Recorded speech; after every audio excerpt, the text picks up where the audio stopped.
ഇന്നത്തെ റെസിപ്പി രസമാണ്. സാധാരണ ഉണ്ടാക്കുന്ന രസത്തിൽ നിന്നും വ്യത്യസ്തമായ ഒന്ന്. വേറെ കറിയൊന്നും ഇല്ലാതെ തന്നെ ചോറിനും ചപ്പാത്തിക്കും ദോശയ്ക്കും ഇഡ്ഡലിക്കും ഒക്കെ കഴിക്കാൻ പറ്റുന്ന ഒരു കറിയാണിത്. ഇതിന് നമുക്ക് വേണ്ടത് ചുമന്നുള്ളി, ഒരു അരക്കപ്പ് ചുമന്നുള്ളി അരിഞ്ഞു വെക്കണം. കറിവേപ്പില ഒരു 5 തണ്ട്, വെളുത്തുള്ളി 1/4 കപ്പ് വേണം. വാളംപുളി ഒരു നെല്ലിക്ക വലിപ്പത്തിൽ, കായം, ഉണക്കമുളക് ഒരു 4 എണ്ണം, 3 പച്ചമുളക്, തുവരപ്പരിപ്പ്, മഞ്ഞൾപ്പൊടി, ഉലുവാപ്പൊടി, കുരുമുളക് പൊടി, മുളക് പൊടി, കടുക്, നല്ലെണ്ണ, ജീരകപ്പൊടി, പിന്നെ കുറച്ച് ശർക്കര ഉരുക്കിയത് കൂടെ വേണേ. ഇഞ്ചി വെളുത്തുള്ളി ഒന്ന് ചതച്ച് വെക്കണം. അതിനുശേഷം നന്നായിട്ട് ഇഞ്ചി വെളുത്തുള്ളി ചതച്ചെടുത്തതിന് ശേഷം നമ്മൾ കുക്കറിൽ പരിപ്പ് വെള്ളം ഒഴിച്ച് വേകാനായിട്ട് വെക്കണം. ഒരു 3 വിസിൽ വരുന്നത് വരെ നന്നായിട്ട് വേവിക്കണം. അതിനുശേഷം നമ്മൾ ചീനച്ചട്ടി അടുപ്പിൽ വെച്ച് നല്ലെണ്ണയാണ് ഞാൻ ഒഴിക്കുന്നത്. നല്ലെണ്ണ ഒഴിച്ചതിന് ശേഷം ചുമന്നുള്ളി അരിഞ്ഞത്, പച്ചമുളക് അരിഞ്ഞ് വെക്കണം. വാളംപുളി വെള്ളത്തിലിട്ട് പിഴിഞ്ഞ് ഉപ്പിട്ട് വെക്കണം.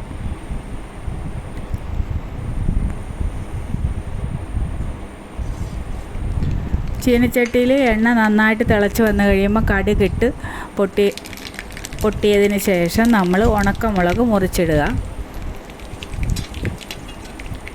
അതിനുശേഷം കറിവേപ്പില ഇടണം. ഇഞ്ചി വെളുത്തുള്ളി ചതച്ചതിടുക.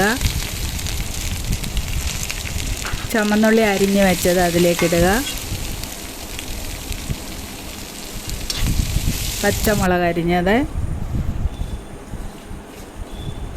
ഇതെല്ലാം ഈ ഇൻഗ്രീഡിയൻസ് എല്ലാം നന്നായിട്ടൊന്ന് ബ്രൗൺ നിറമായി മൂത്ത് വന്ന് കഴിയുമ്പോഴത്തേക്കിന്, നന്നായിട്ട് മൂത്ത് വരുമ്പോൾ കിലുകില ശബ്ദം കേൾക്കുവേ. ബാക്കിയുള്ള പൊടികളെല്ലാം നമ്മളിടണം.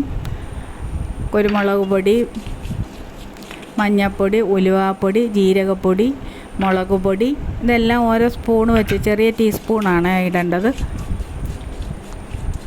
അതെല്ലാം ഇട്ട് ഒന്ന് വഴറ്റിയതിന് ശേഷം, അപ്പം ഫ്ലെയിം കുറച്ച് വെച്ച്, തീ നന്നായിട്ട് കുറച്ച് വെച്ചിട്ട് വേണം ഈ പൊടികളെല്ലാം ഇടാനായിട്ട്. അതിന് ശേഷം നമ്മൾ വാളംപുളി പിഴിഞ്ഞ് വെച്ച വെള്ളം അതിലേക്ക് ഒഴിക്കണം. അതിനുശേഷം ശർക്കര ഉരുക്കിയത്, ഷുഗർ ഉള്ളവർക്ക് വേണമെങ്കിൽ ശർക്കര ഉരുക്കിയത് നമുക്ക് സ്കിപ്പ് ചെയ്യാവേ.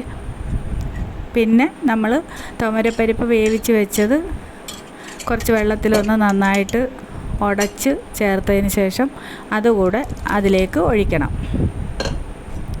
എന്നിട്ട് എല്ലാം കൂടെ നന്നായിട്ട് മിക്സ് ചെയ്ത്, അപ്പോൾ ഈ ശർക്കര ചേർക്കുന്നതെന്ന് പറഞ്ഞു കഴിഞ്ഞാൽ പുളിയും എരിവും പുളിയും എല്ലാം കൂടെ ഒന്ന് ബാലൻസ് ചെയ്യാനാണ്. നമ്മുടെ രസം റെഡി ആയിട്ടുണ്ട്.